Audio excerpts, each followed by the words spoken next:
দাঁড়ান দাঁড়ান, স্কল করবেন। আপনি কৃষক বন্ধু জমা দিয়েছিলেন না? আপনার কৃষক বন্ধু আছে তো? আপনি সেই স্ট্যাটাসটা চেক করে দেখেছেন সে কৃষক বন্ধুটা আপনার কমপ্লিট হয়েছে কিনা, বা আপনি টাকা পাবেন কিনা সেটাও স্কল করে দেখেছেন? এখনো দেখেন? কিভাবে দেখবেন? দেখতে হলে ভিডিওটা পুরোপুরি দেখবেন, স্কিপ করবেন না। আমি এই ভিডিওর মধ্যে আপনাকে দেখিয়ে দেবো যে আপনি কিভাবে কৃষক বন্ধু স্ট্যাটাস চেক করবেন। আর জানতে হলে পেজটাকে ফলো করে রাখবেন। এরকম আরো নানা রকম গুরুত্বপূর্ণ ভিডিও আমি এই চ্যানেলে দিয়ে থাকি। চলুন সেই সিরিজটা একবার দেখাই। প্রথমে কি করব, গুগল ওপেন করব। গুগল ওপেন করে লিখবো আমি কৃষক বন্ধু। কৃষক বন্ধু লেখার পর দেখুন এখানে যে প্রথমে যে ওয়েবসাইটটা এসছে এই ওয়েবসাইটের উপরে ক্লিক করবো। দেখুন এই কৃষক বন্ধুর উপরে ক্লিক করবো।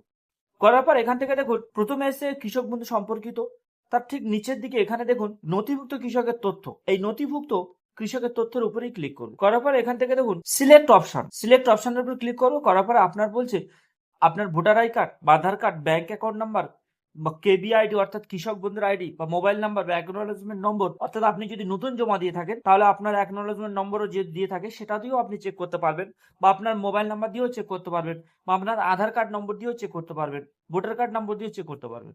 তো এই সমস্ত অপশনগুলোর মাধ্যমে আপনি চেকটা করতে পারবেন যে আপনার কৃষক বন্ধু আইডিটা কমপ্লিট হয়েছে কিনা। তো আমি ধরুন মোবাইল নাম্বার দিয়েই চেক করবো। এরপর কি করবো, আমি এখানে মোবাইল নাম্বারটা আমি এখানে বসিয়ে দেবো। মোবাইল নাম্বারটা বসিয়ে দিলাম। এরপরে এখানে বলছে নিচে আই এম নট রবার্ট, এখানে ক্লিক করো। ক্লিক করার পর এখানে আমার একটা ক্রাইটেরিয়া দিয়েছে, এটাকে আমার সিলেক্ট করে দিতে হবে। তো আমি এটা সিলেক্ট করে নিই। তো এবার আমি কি করবো, এখানে সার্চ অপশনে ক্লিক করবো। সার্চ অপশনে ক্লিক করলাম। করার পর এখান থেকে দেখুন আমার একিডি আইডি যেটা আছে সেটা চলে এসেছে, আমার কেবি আইডি অর্থাৎ কৃষক বন্ধু আইডি চলে এসেছে, আমার ভোটার নাম্বার সেটাও দিয়েছে, আধার নাম্বার সেটাও দিয়েছে, ফাদার্স নেম সেটাও দিয়েছে। তারপর এখানে দেখুন আমার ডিস্ট্রিক্ট, আমার ব্লক, আমার গ্রাম পঞ্চায়েত, ভিলেজ সবকিছু এখানে দিয়েছে। লাস্ট এখানে বলছে স্ট্যাটাস, কি বলছে অ্যাপ্রুভ। এখানে দেখুন স্ট্যাটাসটা আমার অ্যাপ্রুভ দেখাচ্ছে, অর্থাৎ এটা আমার কমপ্লিট হয়ে গেছে। আপনারা যদি মনে করেন যে এটাকে চেক করে দেখবেন আপনার এটা কমপ্লিট হয়েছে কিনা, তো আপনিও এই প্রসেসেই করতে পারেন। আর ভিডিওটা সেভ করে রাখুন, পরবর্তী আপনার কাজে আসবে, এবং ভিডিওটাকে শেয়ার করে দেবেন যাতে অন্যরাও এটা থেকে উপকৃত হয়। তো ভালো থাকুন, সুস্থ থাকুন।